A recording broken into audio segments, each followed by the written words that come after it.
Can they lead Argentina from financial ruin? Voters elect a new president and a familiar face as his deputy. But can they succeed when many others have failed and solved decades of economic crisis? This is Inside Story.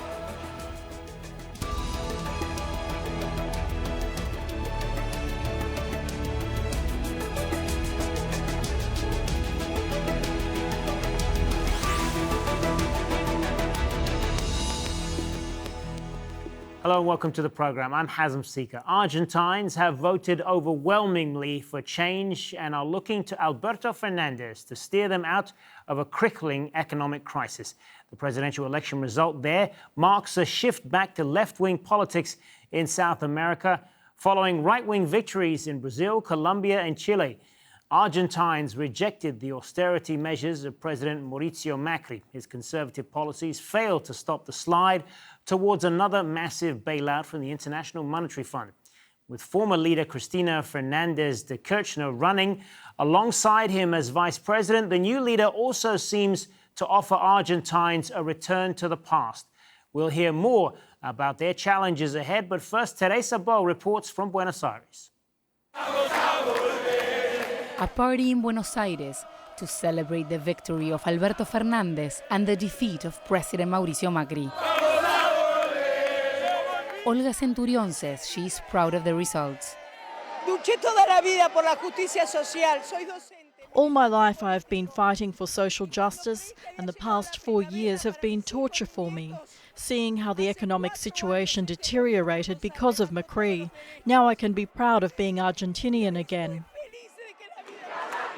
People here are celebrating the comeback of the Peronist Party, who they say is the People's Party, who they hope will help Argentina cope with what's coming next, which is a difficult economic situation with a 55% inflation rate and the possibility of a default in the foreign debt. Alberto Fernandez was chief of staff to former President Néstor Kirchner. His running mate is two-time President Cristina Fernandez de Kirchner. Alberto Fernandez went from being a staunch critic of Cristina Kirchner to joining forces with her in order to unite the Peronist Party to defeat Macri. Until December 10th, the president is Macri. And of course we will collaborate in everything we can, because the only thing we care about is that Argentinians stop suffering. When elected in 2015, Mauricio Macri promised to solve Argentina's endemic economic problems. But his plan did not work out well, as his government was forced to request an emergency loan from the IMF, and inflation and poverty increased while in office. I want to congratulate President-elect Alberto Fernandez. I just talked to him. For the great choice the people have made, I invited him tomorrow to breakfast because he has to start a transition period. Please, this is for Argentina, the orderly transition that brings tranquility to all Argentines, because here, the only important thing is the future and well-being of Argentines. The big question in Argentina is what's coming next. The question then becomes of the what next. Are we going to see an economic plan? Are we going to see a cabinet? And who will be in charge of that crucial renegotiation with Argentine creditors? The new president takes office in December, but Argentina needs an urgent plan to stabilize the economy. These people want to believe the best is yet to come. Teresa Bo, Jazeera, Buenos Aires. Argentina is the third largest economy in Latin America, but it is in deep foreign debt, including a record $55 billion bailout from the IMF last year. Argentina's public debt to GDP ratio rose to 86% last year, mostly because of currency depreciation. The Argentine peso lost more than half of its value last year, and the steep fall has continued this year. The central bank has just announced stricter controls on buying dollars.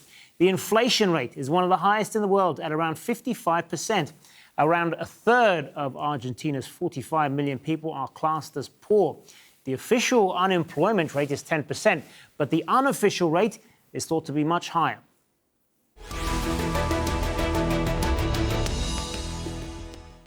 Well, let's bring in our guest now to talk more about this. Alan Cibils is chairman of the Political Economy Department at the Universidad Nacional de General Sarmiento. He joins us via Skype now from Buenos Aires. In London, we have Bruno Binetti, non-resident fellow at the Inter-American Dialogue. That's a think tank based in the US Capitol. And you saw her a little bit earlier in Teresa's report there, Jimena Blanco, head of Latin America research at the global risk consultancy Verisk Maplecroft. She also joins us via Skype from the Argentine capital. Good to have you all with us. So, Alan Cibils, let me start with you then. Is this a rejection of Macri or a vote for Fernandez? I would say it's both. It's a rejection of 4 years of economic decline, of drops in the real wage, of economic recession, high inflation, growing unemployment, growing poverty and hunger. So it is definitely a rejection of that. And it is also a vote for Fernandez, in a way remembering some of the policies implemented during the 12 years of the Kirchner administrations that focus mostly on the internal markets, on economic growth, on reducing unemployment and increasing consumption through real wage gains. Jimena Blanco, what's your view on this, and what does Mr. Fernandez bring to this now? I mean, there isn't too much that's known about him, at least outside of Argentina. Yes, I would largely agree with that analysis of what people voted for and against. I think Alberto Fernandez himself also brings people back to the beginning of the Kirchner administrations. Macri's rise to power was in a way also a rejection to the Kirchner's administration. So it's in a way very confusing for external viewers to understand that, rejecting the Kirchners brought Macri to power, and then Macri's rejection brings Cristina Kirchner as VP back to the executive with Alberto Fernandez heading it. But I think what people are looking for is the heydays of Kirchnerismo at the beginning of the administration, when the economy was growing quickly coming out of the 2002 default, when commodity prices were high internationally, when domestic consumption picked up pace quite quickly. But the context that Fernandez is coming into globally is very different from the world that Nestor Kirchner came into in 2003. Bruno Binetti, why did Macri's policies not work then?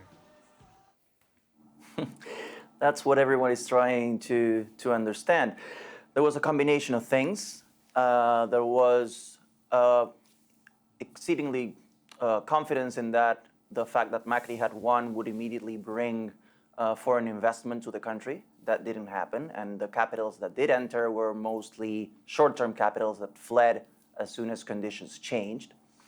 On the other hand, there were inconsistencies among Macri's fiscal and monetary policy. Some would say that a real plan to tame the public deficit didn't start until they were forced to turn to the International Monetary Fund. There was also talk about how the Macri administration interfered with the central bank. So there were now, I think, many possible theories about why did Macri's pro-market reforms ended up failing. Alan Cibils, what about the Cristina factor in this election, if I could put it that way? Cristina Fernandez de Kirchner on the running as his vice president on that ticket, former president herself. A lot of Argentines, when you talk to them, they said they were voting essentially for her. I mean, how much was she a boost to Alberto Fernandez in his victory? Yes. I'll answer that question immediately, but I just wanted to say on your previous question that the policy set that Macri tried to implement and indeed implemented hasn't really worked anywhere in the world. It's the typical IMF austerity type measures, which you can do more quickly or less quickly or more in depth or less in depth. But the truth is they haven't worked anywhere. Now, to get to the Cristina factor in the ticket, I think Cristina basically, on one hand, was the opposition leader that had the greatest percentage of votes. Basically, she had between 30 and 35% according to most polls. So Cristina's presence on the ticket guarantees that those voters, or was a move to guarantee that those voters would vote for the Fernandez ticket. So I think that's important. I also think that Fernandez is a politician in his own right, and he was able to weave a political front that included many sectors that would not have voted for Cristina had she been the candidate. So I think it was, in a way, a win-win situation in that you had the core Cristina votes plus many other votes that were added to the front thanks to Alberto Fernandez's very able political negotiations and dealings. Yeah, Jimena Blanco, I want to talk more a little about the personality issues in all of this because Cristina Fernandez, for all of her popularity, she was also a very divisive figure, wasn't she? I mean, she was a popular president, at least initially, but she left under a cloud of questions about corruption and so on, and perhaps was that the reason why she didn't run for president? Well, I think, you're touching on a very interesting point, which is the various factions and political movements that are included in the Frente de Todos Peronist coalition, because some of Cristina's biggest detractors and critics are today her electoral allies and fellow victors in last night's election. And that brings the question of what happens when we remove the union factor that was defeating Macri. So Macri brought unity in the sense that it was a common objective, defeating his government and returning to power. But of course, as we start seeing now the new administration take shape, the appointment of cabinet members, the composition of congressional leaderships, negotiations with Peronist governors who are not, in all cases, aligned with Cristina Kirchner, then I think we're going to start seeing tensions emerge within the future ruling coalition. And the question will be, how will Alberto Fernandez balance all these tensions? I think, Cristina Kirchner chose to run with him on the ticket and effectively nominated him presidential candidate because he recognized his ability to talk and dialogue across the variety of Peronist factions. The question will be, how moderate will he be when he reaches government, or how much will he depend on the support of the more left-leaning Kirchner faction of the party? Bruno Benetti, you're joining us from London, of course, big financial capital. How are foreign investors going to be looking at this seemingly new era in Argentina then? I think markets were expecting, back in August when the primary elections took place, they were expecting a bigger turnout for Macri. That didn't happen. They entered panic mode. And I think what they're looking for are signs that Fernandez, which, as you've been saying, is a relative moderate within this coalition, will in effect be the one making the decisions and not his vice president.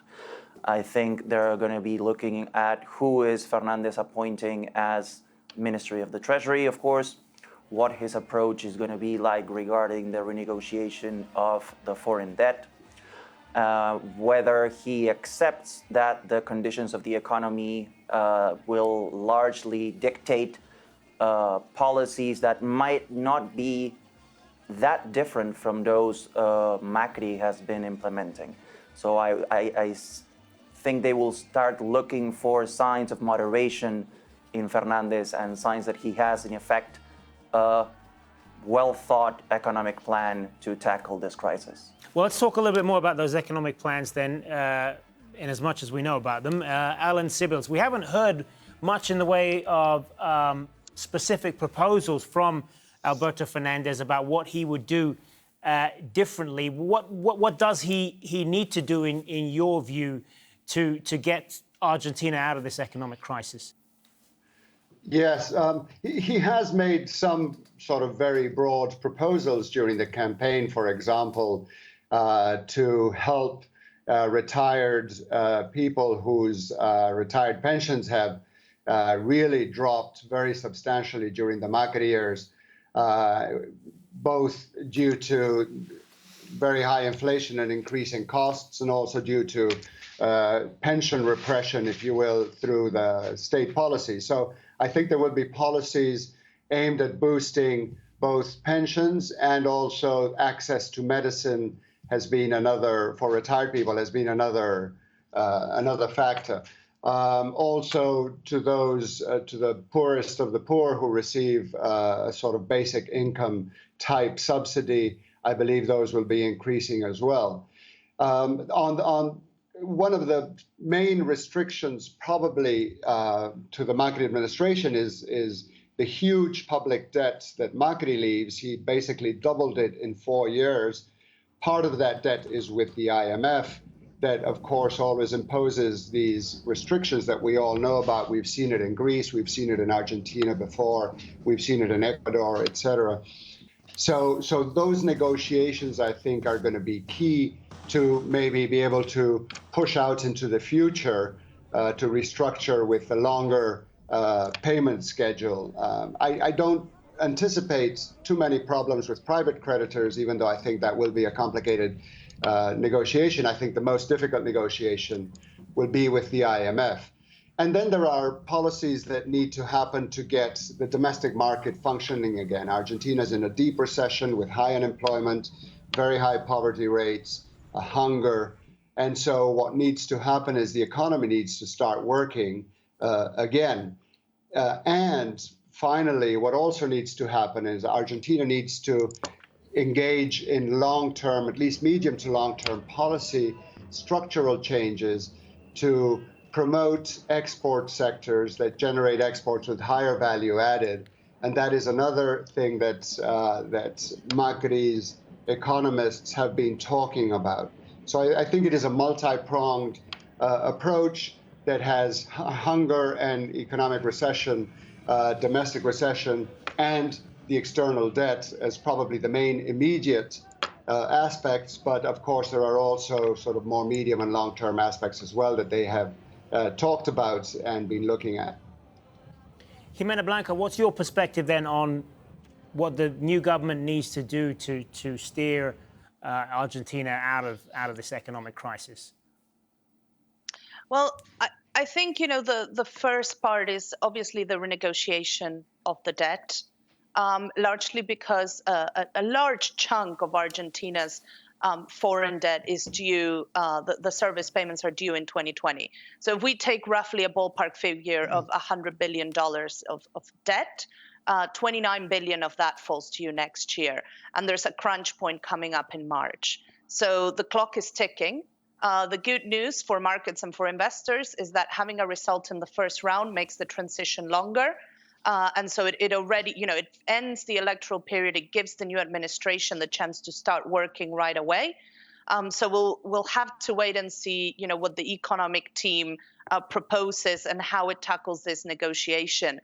I think voters have really voted against austerity and in favor of policies that do address a poverty reduction and the support of, as we were mentioning before, pensioners and the low-income households. The big question is, how do you bankroll this without external financing or without expanding your monetary base significantly and pushing up inflation even further? I think it's really important maybe to compare and contrast what Argentina and Chile are going through at the moment, because we've seen, major protests in Chile over the past couple of weeks, talking about wealth distribution and inequality in the country. The difference, the key difference I see is that in Chile, it's a debate about how to distribute effectively wealth that has been generated. And in Argentina, we're having a discussion about how to distribute wealth that is yet to be generated, because the country is in a deep recession, and it hasn't really grown in real terms for many decades. It's always recovering from a crisis. So I think the key question is, how will Alberto Fernandez generate that growth and that wealth in order to distribute it amongst the poorest? If I come back then to Bruno Binetti, obviously each country in South America has its own issues to deal with. But we mentioned at the top there how the victory of the Peronists in Argentina, largely a left-wing movement, kind of goes against the political winds in South America with right-wing governments in Brazil, Colombia, and Chile. What do you make of that? What do you make of that contrast? I think we're experiencing great political diversity in South America, which of course is defined by polarization, by citizens being angry towards incumbents of all political stripes. I think we have, of course, a tendency of extremes in some countries to rise, such as the case of Brazil. But I don't think we are perceiving or seeing a new wave towards the left. I think each country has its particular political systems. Of course, the common thread is the end of the commodity boom around 2013, and the fact that governments, whether from the right or from the left, have been incapable of rekindling economic growth and returning to the amazing growth rates South America enjoyed in the early 2000s. Alan Cibils, how do you view what's happened in Argentina in terms of the larger regional context then? Well, I differ slightly from Bruno's description. I do think there is perhaps a renewed expression of anti-neoliberalism happening in Latin America. You have López Obrador in Mexico. You have the sort of massive protests in Ecuador. You have the very massive protests in Chile. You have the Evo Morales victory in Bolivia, and now in Argentina, people voting against neoliberal economics. So I don't know if this is a new pink tide, as it was called in the early 2000s, or not, but it is surprising that the neoliberal cycle in Argentina only lasted 4 years. It's true that Macri destroyed everything in 4 years, so there isn't much more to destroy, but it does seem that the shift to the right that had happened 4 to 6 years ago seems to be reversing somewhat. Of course, it remains to be seen what's going to happen in the future and how these shifts will evolve and manifest themselves politically and economically. But I do think that basically there is a certain exhaustion of the populations with the neoliberal policies, and they're saying enough of this. We need to focus again on redistribution, on growth, on more social justice and more equity, which, of course, neoliberalism does not address. All right, and on that, we're going to have to leave it. Alan Cibils, Bruno Binetti, and Jimena Blanco, thanks very much for being with us. And thank you, as always, for watching. Remember, you can see this program again anytime. Just go to our website, aljazeera.com. And for further discussion, you can go to our Facebook page. That's facebook.com/AJ Inside Story. You can also join the conversation on Twitter. Our handle there is @AJ Inside Story. From me, Hazem, Sika, and the whole team here, bye for now.